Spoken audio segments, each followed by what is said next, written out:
Hey guys, welcome to गरम gossip channel. आज मैं आपको तड़प 2 वेब सीरीज का रिव्यू और हॉट सीन्स के टाइमिंग के बारे में बताने वाला हूँ। पहले आते हैं कास्ट के ऊपर, फिर जाएंगे उसके डिटेल्स के ऊपर, उसके बाद हम जाएंगे आपके पसंदीदा टॉपिक पे, जो है हॉट सीन्स के टाइमिंग के ऊपर। लास्ट में आते हैं उसके स्टोरी लाइन के ऊपर। पहले हम जाएंगे उसके कास्ट लाइन के ऊपर। इस वेब सीरीज में शीनी दीक्षित ने काव्य का रोल प्ले किया है। अब हम आएंगे उसके डिटेल्स के ऊपर। ये वेब सीरीज रिलीज हुई थी 9 फरवरी 2024 पे, जिसके लगभग 6 टोटल एपिसोड पूरे वेब सीरीज में आते हैं। अभी इसके करीब 2 सीजन है। ये आपको romance, drama, thriller style genre में वेब सीरीज आती है। अभी तो ये आपको हिंदी इस भाषा में आपको देखने के लिए मिलेगी।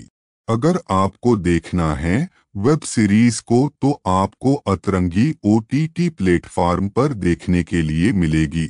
इसकी IMDb रेटिंग है 6/10 में से। हर एक एपिसोड का टाइम 20 से 30 मिनट का है। अब आते हैं आपके पसंदीदार पड़ाव पर, वो है हॉट सीन्स के टाइमिंग के ऊपर। पहले आता है एपिसोड 1 में 13 मिनट 1 सेकंड पर शोभा पांडे का एक पैशनेट किसिंग सीन और पैशनेट पिटिंग सीन दिखाया गया है। उसके बाद एपिसोड 2 में 14 मिनट 2 सेकंड पर शीनी दीक्षित का एक पैशनेट किसिंग सीन दिखाया गया है। उसके बाद एपिसोड 3 में 2 मिनट 29 सेकंड पर शीनी दीक्षित का एक पैशनेट किसिंग सीन दिखाया गया है। उसके बाद एपिसोड 3 में 14 मिनट 37 सेकंड पर शीनी दीक्षित का एक पैशनेट अफेक्शन सीन दिखाया गया है। उसके बाद एपिसोड 4 में 18 मिनट 34 सेकंड पर शोभा पांडे का एक पैशनेट अफेक्शन सीन दिखाया गया है। उसके बाद एपिसोड 5 में 4 मिनट 9 सेकंड पर शोभा पांडे का एक पैशनेट किसिंग सीन और पैशनेट पिटिंग सीन दिखाया गया है। उसके बाद एपिसोड 6 में 2 मिनट 51 सेकंड पर शोभा पांडे का एक पैशनेट किसिंग सीन और पैशनेट पिटिंग सीन दिखाया गया है। आखिर में एपिसोड 6 में 9 मिनट 13 सेकंड पर शीनी दीक्षित का एक पैशनेट किसिंग सीन और पैशनेट पिटिंग सीन दिखाया गया है। अब जाते हैं आखिर पड़ाव पर, वो है वेब सीरीज की कहानी या स्टोरी लाइन इंग्लिश में। कहानी की शुरुआत में हमें दिखाया जाता है कि एक टीचर जो संगीत सिखाता है, जो संगीत में एक्सपर्ट है, उसके ऊपर कोई तो आकर पानी डाल कर चला जाता है। तो मास्टर बहुत चिढ़ जाता है और बहुत ज़्यादा बोलता है कि मैं इस लड़की को फिर से संगीत नहीं सिखाऊंगा, और वो चिढ़ जाकर उसकी माता जी को जाकर कह देता है। अब यहाँ पर हमें पता चल जाता है कि यहाँ पर जो मेन कैरेक्टर है काव्या, तो उसने ये सब कुछ किया होता है क्योंकि उसको संगीत अभी सीखना नहीं है। अगर सीखना है तो वो अपने माता जी से सीखना चाहती है। तो इस वजह से उसके लाइफ में वो एक नए आदमी को बुलाती है जो इससे संगीत सिखा सके। उसका नाम था राहुल। अब यहाँ पर हमें पता चला कि मल्हार जो था वो बहुत ही ज्यादा एक्सपर्ट था संगीत में। तो इस वजह से वो एक्सपर्टीज की वजह से उसे बुलाया जाता है काव्या के घर पे, जहाँ पर उसका भाई राहुल भी रह रहा होता है। राहुल बहुत ज़्यादा इगोइस्टिक होता है, उसका अपने खुद के नाम पर बहुत ज़्यादा घमंड होता है। तो इस वजह से हर बार अपनी बीवी नैना को वो हर बार कोई ना कोई तकलीफ देकर वो परेशान करता रहता है। अब यहाँ पर हमें पता चल रहा है कि जब उस काव्या ने डिसरिस्पेक्ट किया था उसके गुरु को, तब उसकी माँ ने उसे हेल्प की थी कि उसका जो म्यूजिकल का जो हेरिटेज है वो आगे बढ़ाने के लिए। अब हमें पता चल जाता है कि मल्हार जो था वो जयपुर से आया था, बहुत बड़े घराने से जिसमें संगीत सिखाया जाता है। जो आते आते ही हमें पता चल जाता है कि काव्या के पिताजी को इम्प्रेस कर देता है, और यहाँ पर काव्या आते ही उसके ऊपर भी पानी डाल देती है। और मल्हार बहुत ज्यादा सख्त था अपने इम्प्रेशंस के मामले में। तो वो काव्या को सिखाने आया था, तो इस वजह से वो सिखाने के ही जाने वाला था। अब वो काव्या को कुछ बातें बोलकर उसे वैसा फुसला देता है, और हमें पता चलता है कि कैसे काव्या उसके बातों में आ जाती है।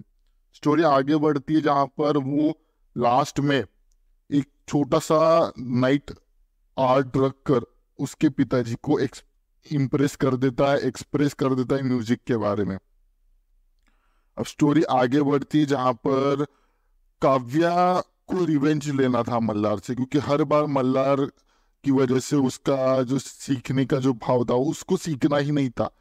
तो इस वजह से वो मल्हार से बदला लेने के लिए पहले तो मल्हार के करीब जाने लगती है, और भाभी का जो नेकलेस वो लेके आई थी वो मल्हार के कमरे में रख देती है। अब स्टोरी आगे बढ़ती है जहां पर हमें पता चल रहा था कि मल्हार अब बहुत ज्यादा सुकून में था, और यहाँ पर बहुत ज्यादा हड़बड़ी मचे थे जहाँ पर नैना का हार नहीं मिल रहा था। सब लोग ढूंढ रहे थे, ढूंढते ढूंढते आते काव्या के यहाँ पर, जहाँ पर काव्या बताती कि नौकर को कुछ तो पता है। नौकर बताता है कि वहां पर मल्हार जा रहा था, शायद मल्हार ने चुराया होगा। मल्हार की सर्च करने से हमें पता लगता कि ये सब कुछ मल्हार ने किया होगा। तब उसे पुलिस आती है। पुलिस आने के बाद वहां पर उसके पिताजी भी आते हैं काव्या के, और वो सब कुछ मैटर सॉल्व करते हैं और काव्या को थप्पड़ लगाते क्योंकि उसने ये सब कुछ किया था। वहां पर काव्या भी आकर उसे सॉरी बोलकर मैटर सब कुछ सॉल्व कर देती है। स्टोरी आगे बढ़ती जहाँ पर काव्या की माँ थी, वो बहुत ज्यादा अच्छी सिंगर थी, और जब वो सिंगिंग कर रही थी तब मल्हार गलती से उसकी वीडियो निकाल कर पोस्ट कर देता है। यहाँ पर बहुत ज्यादा हड़बड़ी मच जाती है। अब मल्हार को पता नहीं था कि उनके फैमिली में ये सब कुछ नॉट अलाउड है। अब यहाँ पर हमें पता चल जाता है कि कैसे मल्हार आकर उस चीज को सपोर्ट करता है, और उसके पिताजी बहुत ज्यादा चिढ़ जाते हैं, पर उसके कमेंट्स को देखकर वो नॉर्मल हो जाते हैं। दूसरी साइड पर जो राहुल था वो हर बार अपनी पत्नी को कुछ ना कुछ किया करता था, मारता था। तो इस वजह से अब यहाँ पर ये भी पता चला था मल्हार उस चीज को भी सॉर्ट आउट करता है, और सॉर्ट आउट करने के बाद अब उसके पिताजी और माँ उसकी शादी करके नया एक आयाम उनके यहाँ पर कर देते हैं।